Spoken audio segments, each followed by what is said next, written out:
What is up, Shine, friends and family? I'm so glad I get to do this Devo once again.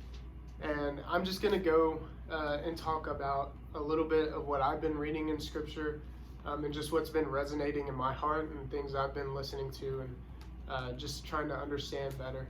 And talking about it really helps do that. And so I've been reading Genesis, and I want to talk about Genesis 12. Genesis 12 is the call of Abram.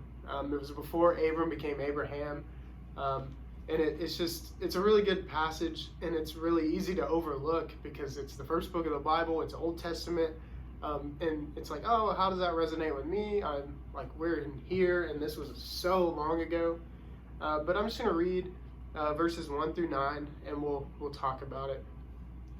The Lord had said to Abram, "Leave your native country, your relatives, and your father's family, and go to the land that I will show you. I will make you into a great nation. I will bless you and make you famous, and you will be a blessing to others. I will bless those who bless you and curse those who treat you with contempt.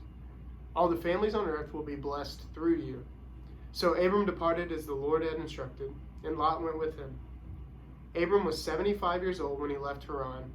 He took his wife Sarai, his nephew Lot, and all his wealth, his livestock, and all the people that he'd taken into his household at Haran, and headed for the land of Canaan.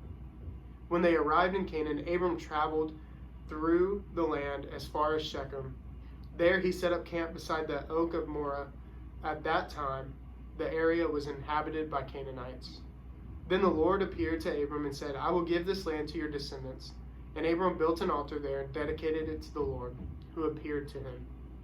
After that, Abram traveled south and set up a camp in the hill country with Bethel to the west and Ai to the east. There he built another altar and dedicated it to the Lord, and he worshipped the Lord. Then Abram continued traveling south by stages toward the Negev. So this call of Abram is really cool, and it's in a short section that we see what happens to Abram.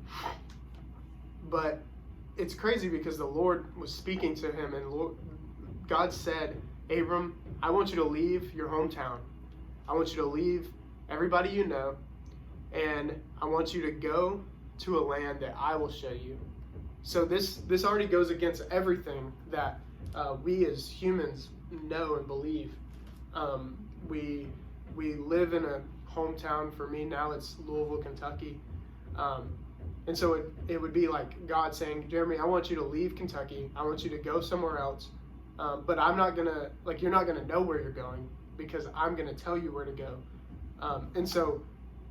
And also leave all your friends and your relatives and things like that. That would be really hard to move somewhere where you don't know anybody and you don't even know where you're going yet.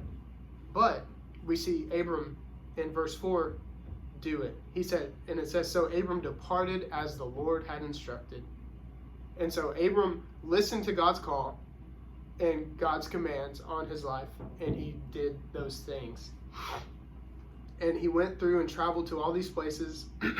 And what I really, really love that Abram did, and we see it in verse 8 and 9. After that, Abram traveled south and set up camp in the hill country with Bethel to the west and Ai to the east. In this part right here. There he built an altar and dedicated it to the Lord and worshipped the Lord.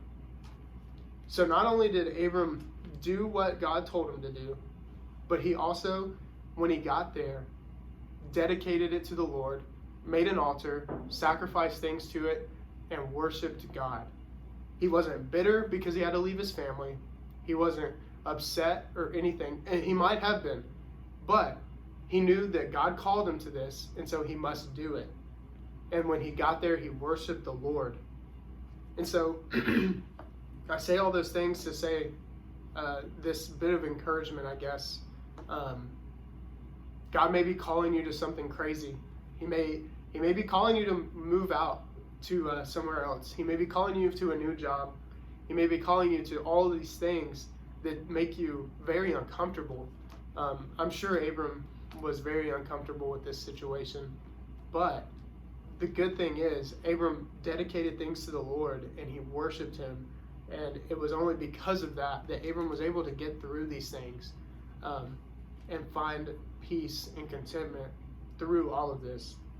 So through these callings that you may feel on your life or that you have on your life, worship the Lord and just remember that He won't call you to anything He won't be there with you or go through with you.